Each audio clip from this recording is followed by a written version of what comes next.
আজি সাধনী কলাক্ষেত্ৰৰ পৰিৱেশে বেলেগ হৈ আছে। বতৰটো দেখা পাইছেনে কেনেকুৱা?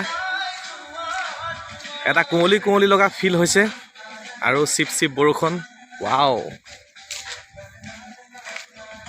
আজি সুন্দৰ পৰিৱেশ, বহুত ভাল লাগিছে আজি।